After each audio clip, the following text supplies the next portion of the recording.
हमारे सम्मानीय जिला के अध्यक्ष, हमारे पूर्व जिला के अध्यक्ष चंद्रभूषण ठाकुर जी और स्थानीय तमाम सभी हमारे नेता, वीरेंद्र यादव पूर्व जिला महामंत्री और सभी अपने डंखोरा मंडल के जितने भी भारतीय जनता पार्टी के नेता हैं और बड़ी संख्या में ग्रामीण आज उपस्थित हैं।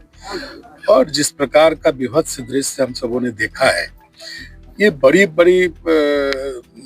बड़े दंगों में भी और अगर बड़ी बड़ी डकैतियों में भी इस प्रकार का दृश्य घर के अंदर मैंने नहीं देखा है। और जिस प्रकार से अलमारी को तोड़कर, लॉकर को तोड़कर और जितने भी घर के घरेलू उपयोग की चीजें हैं सबको जिस प्रकार से तोड़ा गया, टीवी, बाथरूम को, फ्रिज को, कूलर, पंखा को और भी इस प्रकार की जितने भी चीजें हैं बहुत बुरी तरह क्षतिग्रस्त किया गया।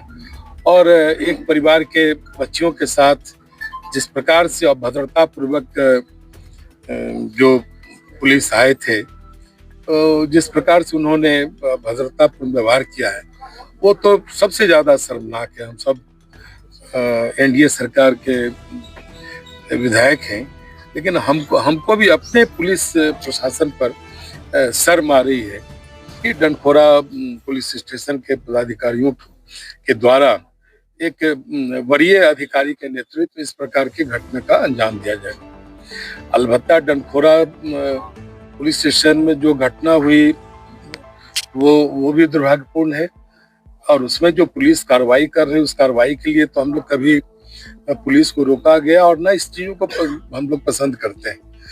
लेकिन उस प्रतिशोध में इस प्रकार से लोगों के साथ, आम और निर्दोष लोगों के साथ दुर्व्यवहार हुआ, ये हमारे लिए अब शर्म की बात हो गई है। मैंने डीआईजी पूर्णिया को भी अभी दूरभाष पर बात की है, पुलिस अधीक्षक कटिहार से भी बात हुई है। इस पूरे घटनाक्रम की प्राथमिकी दर्ज हो और जिस हालत में 4-5 परिवारों का कमरे का दृश्य है, इसकी अविलंब बड़ी अधिकारियों को द्वारा निरीक्षण होना चाहिए। और मुझे तो लगता है कि पुलिस के द्वारा ये सारे मुकदमा दायर होना चाहिए। घर के लोग तो मुकदमा दायर करेंगे ही, लेकिन ये तो पुलिस के लिए भी शर्म की बात है कि पुलिस के लोग इस प्रकार की घटना का अंजाम दिए। पुलिस ने आपराधिक घटना को अंजाम दिया और भी वरीय अधिकारी के नेतृत्व में। और ये सारी चीजें पुलिस महानिदेशक से भी हम सब बात करेंगे।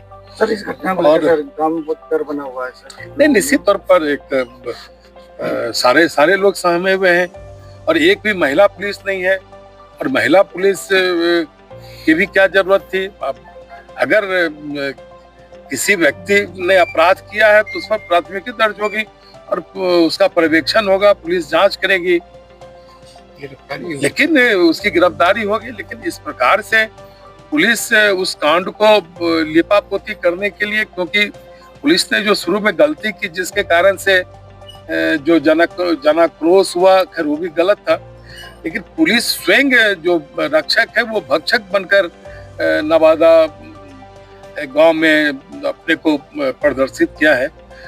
इस पर मैं सरकार से भी मांग करता हूँ, वरीय पुलिस अधिकारियों से मांग करता हूँ, इस पर कड़ी कार्रवाई, जिनके द्वारा इस प्रकार का विभत्स और गलत तरीके से नकदी रुपये को लूटना, जेवर को लूटना, अलमारी और उसके लॉकर को दबिया से काटना, मतलब ऐसा दृश्य हमने आज तक अपने जीवन में नहीं देखा है। महिला के साथ मारपीट की आरोप लगा रहे थे। नहीं हुआ ही आज तो हमारी घर की, यहाँ की जो हमारी माताएं बहन है वो बता रही है कि किस प्रकार से एक तो गर्भवती बच्ची है, उनके साथ दुर्व्यवहार किया गया, उनके केस को पकड़ के खींचा गया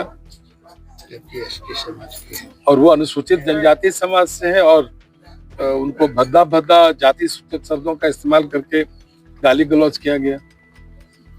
डीआईजी साहब आए थे सर, निलंबित किया गया थाना देश को। ठीक है, डीआईजी पूर्णिया आए हैं और उसने अभी प्रिलिमिनरी एक कार्रवाई की है, लेकिन ये कार्रवाई से जो ये सारी घटना हुई है वो उसकी लिपापोती नहीं हो सकती है।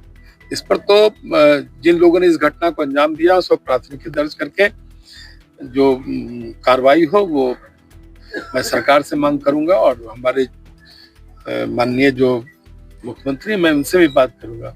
बच्चों को करियर को लेकर काफी चिंता रहती है, उनको भी धमकी है। मोटे तौर पर मैंने बताया कि अलग अलग तरीके से एक जिस प्रकार से टॉर्चरिंग किया गया वो इतना दुर्भाग्यपूर्ण है कि आप कल्पना भी नहीं कर सकते।